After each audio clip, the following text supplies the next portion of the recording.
kaayo no ang awit. Kinsay gusto mo atong langit? Kita tanan mga kaigsunan no. Sa mga hinungdan nga nung naata dinhi karon kay gusto ta mo atong langit. Ang nining kabuntagon mga kaigsunan nagpadulong mi diri sa akong partner. Anak ko niya nga kanang murag ano man oy di na ko kaya ingon ako ba nga ingon ako nga di ba ang bana saver biya na pag naay bugat di mo kaya sa asawa ingon ako ba niya ingon siya nga dili man gud na kuan panalangin magud na di na ko na kaya ilugon ingon siya unya isig saon ako kanang gidig sa di man jud mga kaigsunan siya imuha na gyud na wala na jud ay free choice ani. Pero salamat kaayo sa opportunity mga kaigsunan. Sa dugay nga panahon, wala na gid ko ka sa Divine no. Remember na ako siguro mga 2017 pa sa Alegre Church. So nindot nga programa kay nagsugod ta sa year nga ang mga babae akong nakitaan nga nitindog dinhi. Anya, dito po sa Alegre, dito sa among gamay nga church sa Bukid. Nag-program po sila dito ka ng ang youth bitaw ang magdala og lesson. Ang mga elder sila na ang mo additional og mag-summary. So last year nag-training sila karon nag-start na sila. So praise God kay naatay mga ingon ani nga program niya. Kani siya karon part ni siya sa pag-empower pud sa amo ang mga babae. Kami mga babae ganahan naman gid unta mi kanang lingkod lang ba. Maminaw lang. Nya karon mga kaigsunan, salamat gihapon no. Nining kabuntagon dili gid ni siya ingon nga taas kaayo. Salamat pud kay ang time gamay ra. So nalipay pud ko. Anak ko nga at least di kay ulo murag muhuman ko ani tama gid 12. Okay. So say atong tun-an karon nga kabuntagon mga kaigsunan. So sa this week atong Wednesday anak kong husband nga murugwa man jud kay tuon-tuon oy kanang basi nakalimot ka ba nga imo ingon siya worried siya nga ingon ako nga wala pa man jud oy basig ikaw ang tagaan kay nangutana po ko sa Ginoo wala pa man siya gihatag ingon na kasaya nya pagkabuntag Thursday mo kay sunan nagmata ko mga wala gid ko nagtanaw sa orasan ba nya pagtanaw nako sa ay pag humana na akong luto, kay mukaon na akong mag-duty. 7:56 na mga kaigsunan. Yang time na mo is 8. So, 7:56 na. Ayun ako, sure, tanaw po ko sa iyang cellphone. Tama gid ang oras, 7:56 mga kaigsunan. Wala na tanan. Wala na clean up, wala na ligo. Diretso na mga kaigsunan. Ilis na diretso na. Late gihapon, pero at least dili kayo kuan minutes lang makaigsunan. So dito na ako na santok sa kung na nindot di ay ang wali na to mga kaigsunan sa matahong mga kabuntagon. What time is it? So magiskot kita og panahon mga kaigsunan. So salamat sa nagbasa no sa ato ang kuan. Si Apostol Paul niingon siya dito nga panahon na daw, panahon na sa pagmata. Para ba ni sa atoa? O para sa, o naguna-una tanga, dili para sa atoa. Sa uban lang ni. Sa gawas. Para kay kinsa man ni makaigsunan. Para ni sa atoa. No? Usay maghuna-huna tanga, kana bang confident na ta kay nakasulod na ta, kabalo na ta sa kamatuoran. Uy, ningon sa Apostol Pablo, pagmata ka mo. Say, ingon ba ta sa atong, ingon ta sa atong amiga nga, uy, pagmata na, unsa ka nagbulag, unsa na sa Tagalog, nagbubulag-bulagan. O, sa mga na dito, double B ang tawag, ana, bungol-bungol o buta-buta. So, ingon ana, di ay tausay mga kaigsunan. So, may pasabot ka na ingnon ta nga nagbuta-buta tabi. Kabalo ta, pero nagbuta-buta ta, wala na to gihimo. Number 1 mga kaigsunan, gamay lang ni nga points. What time is it? It's time to wake up. No, ingon diri. It's time to wake up and open our eyes, mga kaigsunan. Nganong niingon man si Apostle Paul ani? So usahay daw, we dress up as a Christian, but we are living the old life that we had. We dress up as a Christian, but we are living the old life that we had. Uy, bantayan na no, mga kaigsunan. So, may gudud ko ani kay kanang Saturday bitaw. Ya, sahay kanang pauli nami. Hayag pa man kaayo no, nya makaagi mi diha sa kanang Square Mart ba ni tabo sa bulak. Unya kanang maingon ko tan-aw lang ta. Nya maingon din siya nga. Sige tan-aw ra mo kaha. Uy, na may nindot. Nainindot unya. Ano ko, siya balik lang ta. Ay ko mubalik ta wala na. So, nya usahay murag wala lang sa tua. Komportable lang ta ana. Nya una-una nato mga ilang gud tag sorry. So nahimong nature sa ato ang mga kaigsunan. Sa ingon ni Apostle Paul, wake up. Wake up na mga kaigsunan. Kano sa ato niya giingon? Siguro mga first century pa. Thousands of years, tama ba ko? No? Ingon siya, karon haduol na gayod. Sa term niya diha, laylay nga version akong gitanong para makasabot jud ko. So mas duol na daw ang pagbalik ni Jesus Christ compared sa pagsugod niya sa pagtuo. Ingon siya. So kung niingon siya ato nga time, how much more sa atong panahon? Niingon siya nga duol na gyud.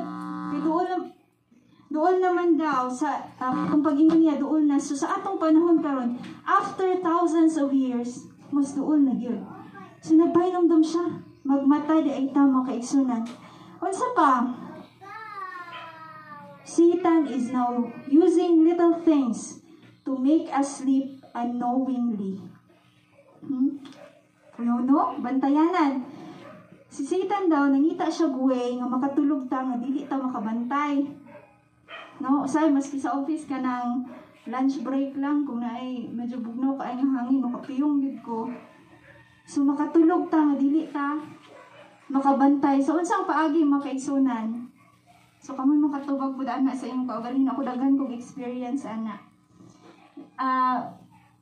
One time grocery ko dito sa Gaisano nya. Pag uli nako na ay safeguard ba nga kanang tatlo bitaw 107 ba na kanang 3-in-1 nya. Tan-aw nako sa ako ang receipt, wala man siya labot. Nya wala pud ko nagpalit jud ato. Wala oy nya. Naguna-una ko sa akong naandan, no naandan ako nga kanang dili man ako sayop kay wala kay ako nagsulod ato nya gipadala man ana ba. Naguna-una ko nga dili man ako to sayop. Paggaw man ako siyang gidala sa opisina kay naguna-una pa ko iuli ba nako dili. Awag-awag na ako sa opisina kay ako nga kauban ang hilingnan niya ingon sila. Diri na naibilin na sa opisina kay ato na ibutang sa CR. O niya asin ano nagiuli? Ay, ano uli man mo? Dili man na sa'yo. Pero, nabother gid ko atong kaigsunan kay doon lang man ang Gaisano. Naamong gyud ko'y chance nga iuli. Ano ba? So, ako gibat giuli gyud nako ang kaigsunan. Unya nakaingon ko sa akong galing paghuman ako uli murag higaan akong pamina ingon ako. Ani gyud ay ang buhat ni Satan. Kanang gagmay nga butang ba sa 100 ano ko sa 100 pesos iyan jud kong ilaro ni mo ko niyang ano kawatan na ko ba.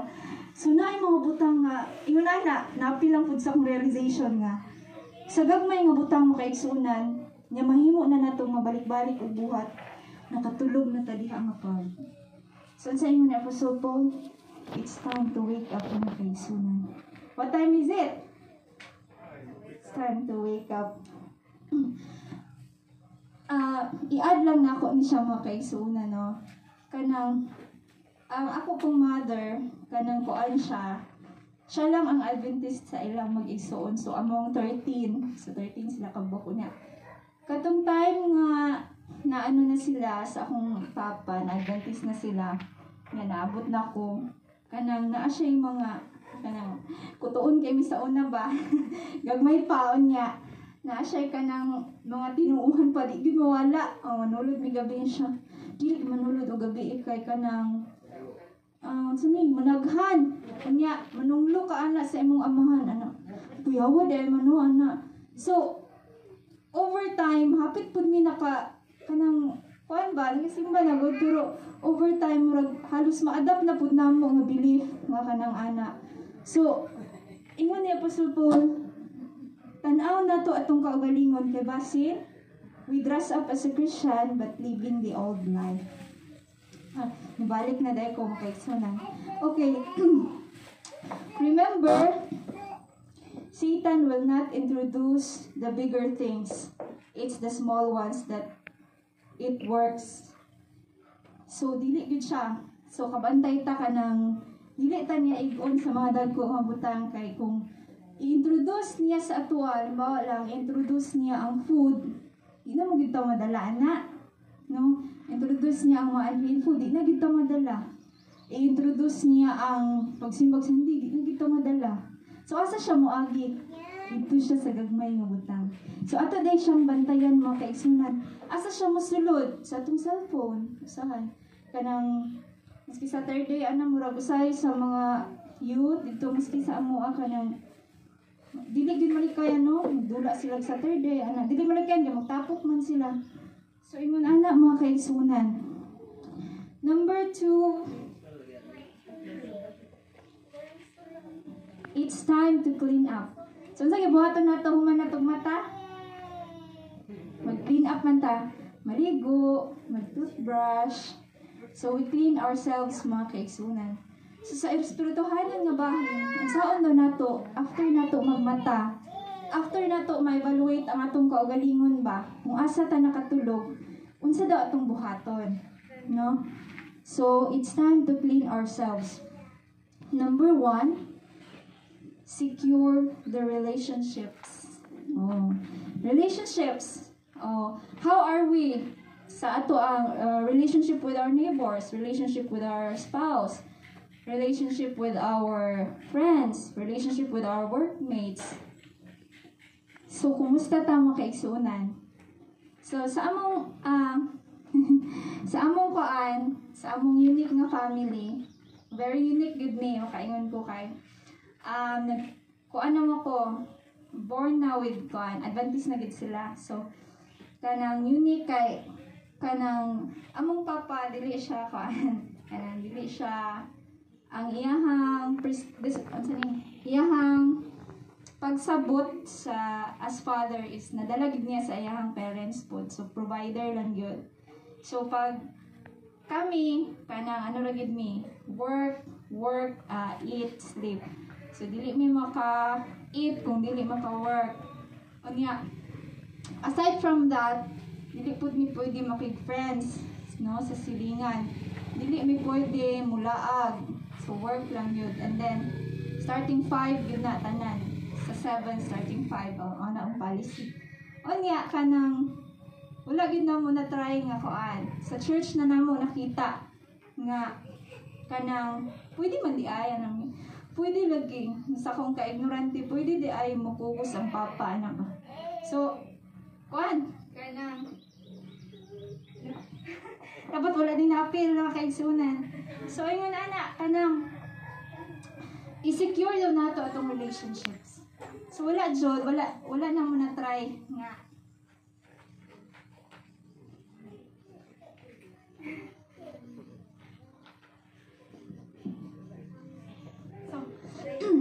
As father, makaigsunan, no? Appeal jud siya.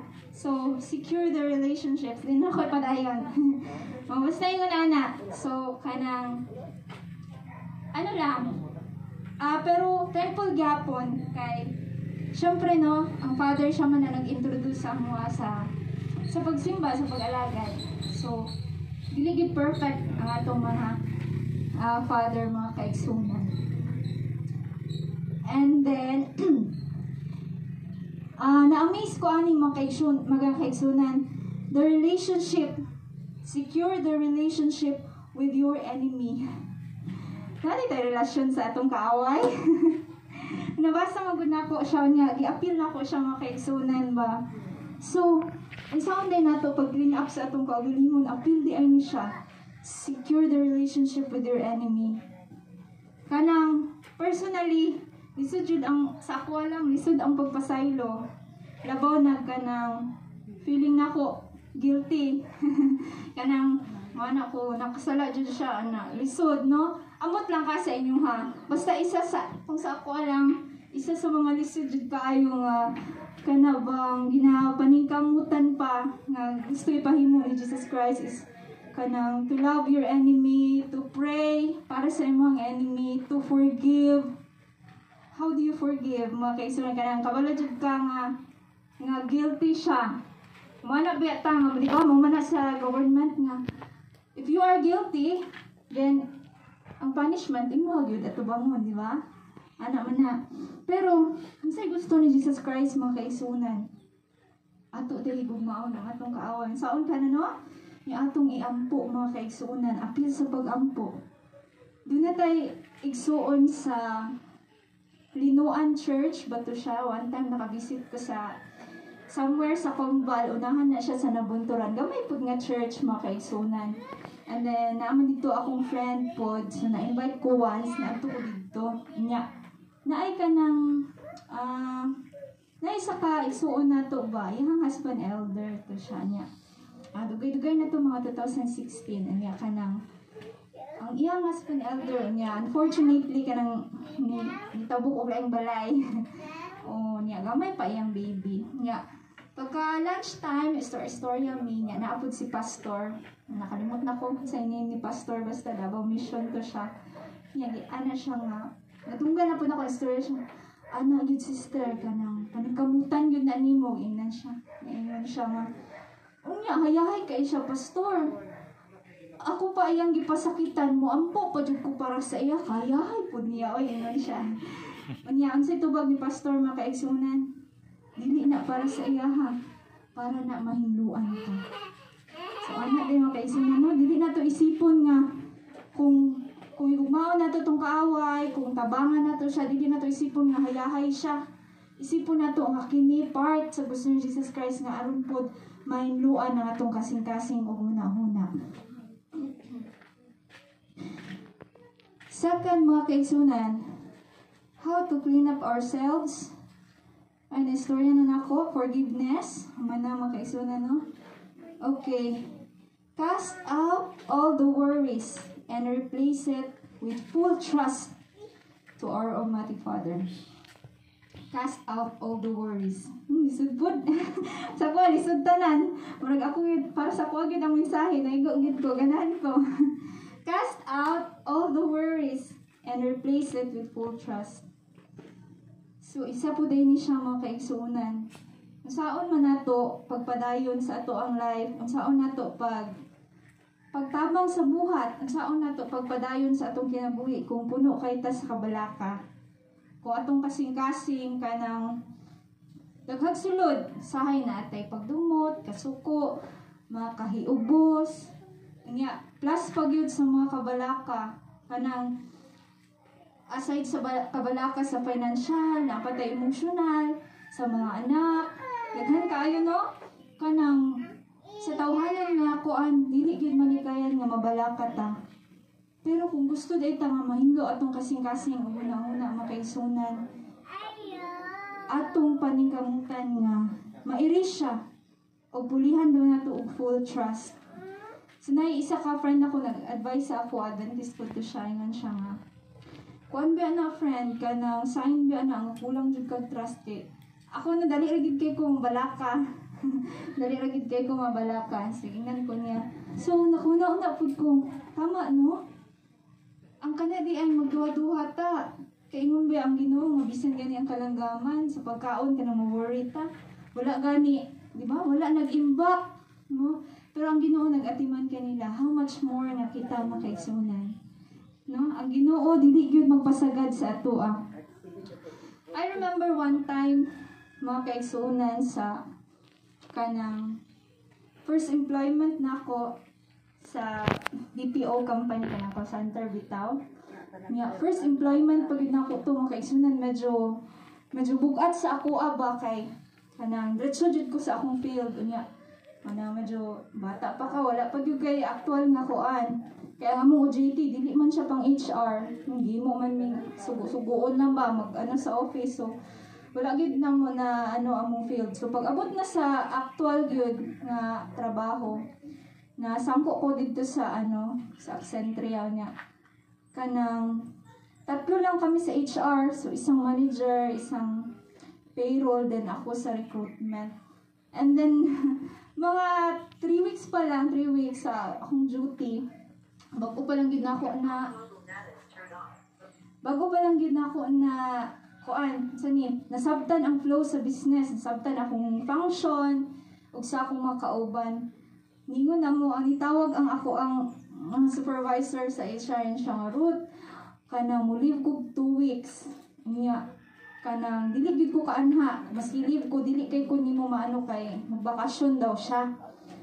Tapos yun ako alam mo pag para man ako nasabtan ako trabaho niya kanang bugat yung role, no? Bugat ang HR kung manager ka, ikaw pa kung naay bag-o, ikaw ang final interview, ikaw ang mag-conduct sa kanang company code, ikaw ang maghatag unya orientation, unya ang pinakabugat ka ng employee relations, ikaw ang mag-discipline, mag-serve kag memo.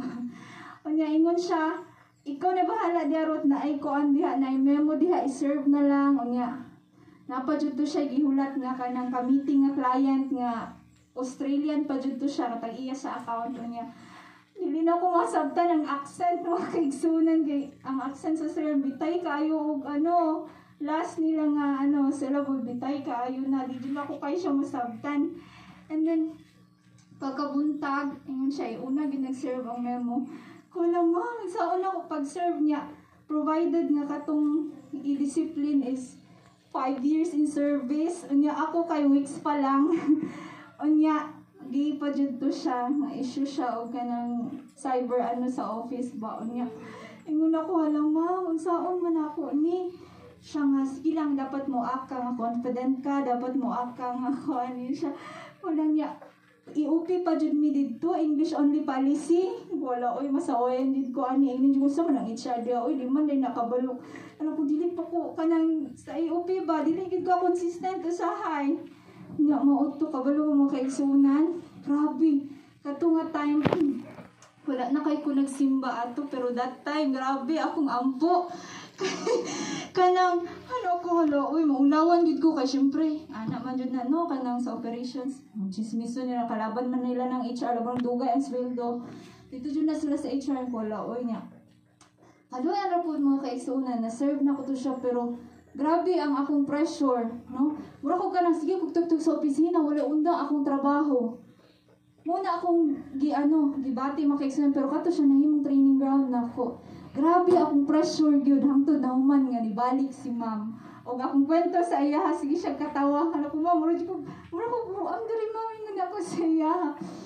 So ingon ana tawo kay isunan kana bang pag naatay pagsulay paminaw nato kita ang tag-iya sa tanan kumbaga wala nay solusyon ba wala nay in charge murag ato mong bation nga kita ra gyud ang kaning problema sulo ra man gyud ko ani oy.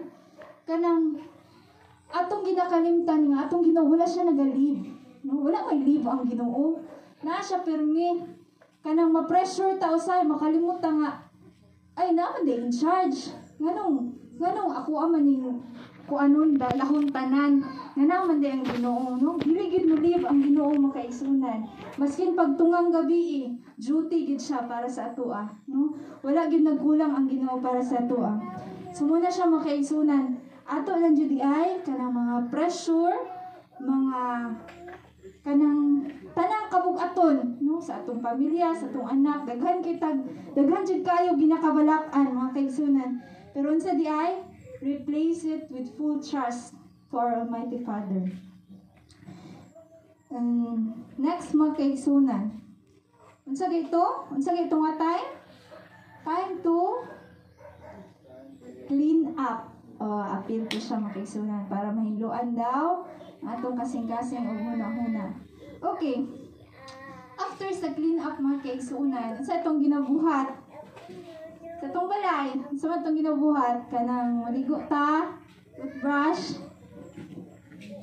It's time to do the work. It's time to do the work. Unsa gani atong work? Unsa atong work? Reply mo diha kay, oh may gani kay dili ni kahoy diri kay kung kahoy ni ma-feel gid ni mauyog ni. Reply mo para di kay kung kulbaan. Unsa gani atong work? Share the gospel mga kaigsunan. Kung dili na to i-clean up atong kaugalingon, dili pud ta maka-proceed diri sa share the word of God. Kung dili pud ta mamata ug mag-evaluate sa atong kaugalingon, maglisod pud tag share. Maglisod ta og work mga kaigsunan. Maski kanang lisod no kung sa ako lang kanang lisod kayo mag-share usahay mga kaigsunan kanang natay mga hesitation bisag unsa na to kasuod ang tao. Ambot kung kamo, sa ako mamisdan ko usahay, no? Kanang pila na mi ka years, nang kuyo pero murag lisod siya usahay niya. Ato na lang ipaagi og kanang kuan. Pero ako gusto ko magreklamo mga kaigsunan na say kanang sige ko paampuon bitaw.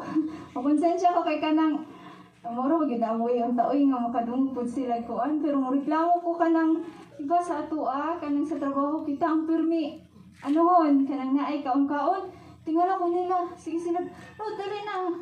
Ay, oo na lang, kaya na ako kagibuhat, anak mo, magkaon na.